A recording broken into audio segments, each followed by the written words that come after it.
मुलायम सिंह यादव की राजनीतिक यात्रा काफी रोचक रही है। जवानी के दिनों में पहलवानी का शौक रखने वाले मुलायम सिंह सियासत में आने से पहले शिक्षक हुआ करते थे। 1967 में उन्होंने सोशलिस्ट पार्टी के टिकट पर सबसे कम उम्र में विधायक बनकर दमदार तरीके से अपने करियर का आगाज किया। इसके बाद उनके राजनीतिक सफर में उतार चढ़ाव तो आए, लेकिन राजनेता के रूप में उनका कद लगातार बढ़ता गया। समाजवादी पार्टी के संस्थापक और उत्तर प्रदेश के पूर्व मुख्यमंत्री मुलायम सिंह यादव का निधन हो गया है। मुलायम सिंह काफी समय से बीमार चल रहे थे। उन्होंने गुरुग्राम के मेदांता अस्पताल में अंतिम सांसें लीं। मुलायम सिंह यादव उत्तर प्रदेश की राजनीति के ऐसे राजनीतिक पुरोधा थे जो केंद्र सरकार से लेकर यूपी में मंत्री और मुख्यमंत्री तक रहे। समाजवादी नेता राम मनोहर लोहिया के स्वघोषित उत्तराधिकारी मुलायम सिंह यादव का जन्म 1939 में उत्तर प्रदेश के इटावा जिले के एक छोटे से गांव सैफई में हुआ। जवानी के दिनों में पहलवानी का शौक रखने वाले मुलायम सिंह सियासत में आने से पहले शिक्षक हुआ करते थे। उन्होंने 1967 में सोशलिस्ट पार्टी के टिकट पर सबसे कम उम्र में विधायक बनकर दमदार तरीके से अपने सियासी करियर का आगाज किया। उसके बाद उनके राजनीतिक सफर में उतार चढ़ाव तो आए, लेकिन राजनेता के रूप में उनका कद लगातार बढ़ता गया। साल 1989 के विधानसभा चुनाव में जनता दल की जीत के बाद चौधरी अजीत सिंह का नाम मुख्यमंत्री पद के लिए घोषित हो चुका था, लेकिन मुलायम सिंह यादव ने ऐसा दांव चला कि अजित सीएम बनने का सपना संजोते रह गए और खुद मुलायम सिंह उत्तर प्रदेश के सीएम बन बैठे। फिर सूबे में उन्होंने ऐसी सियासी जड़ें जमाई कि वो 3 बार सीएम रहे। इतना ही नहीं, उनके बेटे अखिलेश यादव भी बाद में मुख्यमंत्री बने। उत्तर प्रदेश में 80 के दशक में जनता पार्टी, जन मोर्चा, लोकदल अ और लोकदल ब ने मिलकर जनता दल का गठन किया। 4 दलों की एकजुट ताकत ने असर दिखाया और 1989 के चुनाव में एक दशक के बाद विपक्ष को 208 सीटों पर जीत मिली। यूपी में उस समय कुल 425 विधानसभा सीटें थीं, जिसके चलते जनता दल को बहुमत के लिए 14 अन्य विधायकों की जरूरत थी। यूपी में जनता दल की ओर से मुख्यमंत्री पद के 2 उम्मीदवार थे। पहले लोकदल ब के नेता मुलायम सिंह यादव और दूसरे चौधरी चरण सिंह की राजनीतिक विरासत की दावेदारी कर रहे उनके पुत्र चौधरी अजित सिंह। उत्तर प्रदेश में जनता दल की जीत के बाद मुख्यमंत्री पद के लिए चौधरी अजित सिंह का नाम पूरी तरह तय हो चुका था।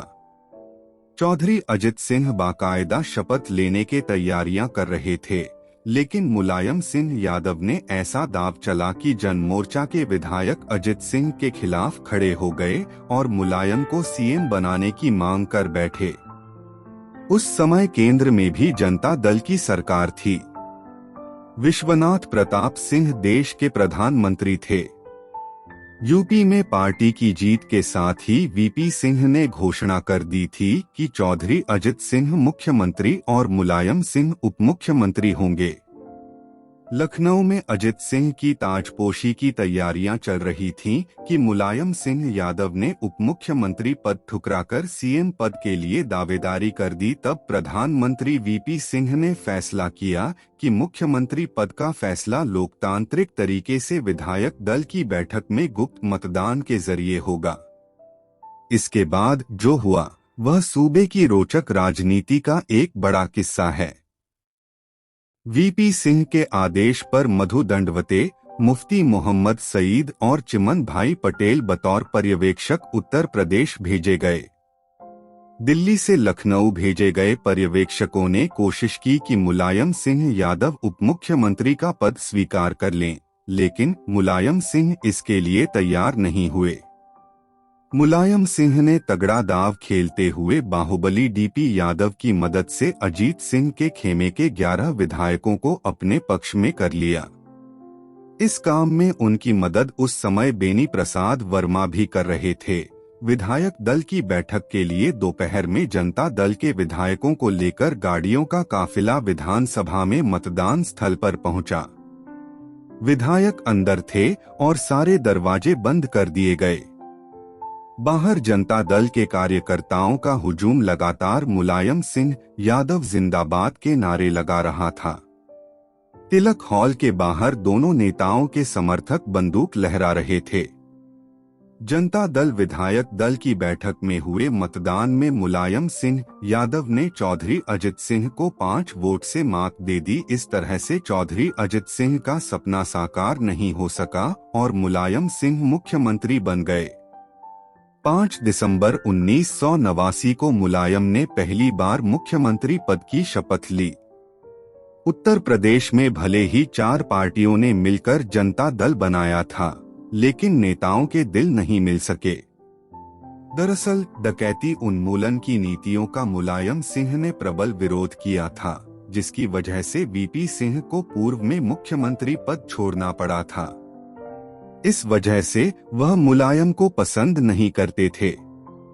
उधर चौधरी चरण सिंह की राजनीतिक विरासत को लेकर अजित सिंह और मुलायम सिंह में खींचतान थी।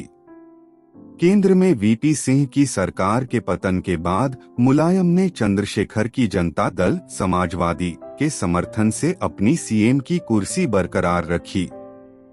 जब अयोध्या का मंदिर आंदोलन तेज हुआ तो कार सेवकों पर साल 1990 में उन्होंने गोली चलाने का आदेश दिया, जिसमें 1 दर्जन से ज्यादा लोग मारे गए थे। बाद में मुलायम ने कहा था कि ये फैसला कठिन था। हालांकि इसका उन्हें राजनीतिक लाभ हुआ और उनकी मुस्लिम परस्त छवि बनी। उनके विरोधी तो उन्हें मुल्ला मुलायम तक कहने लगे थे।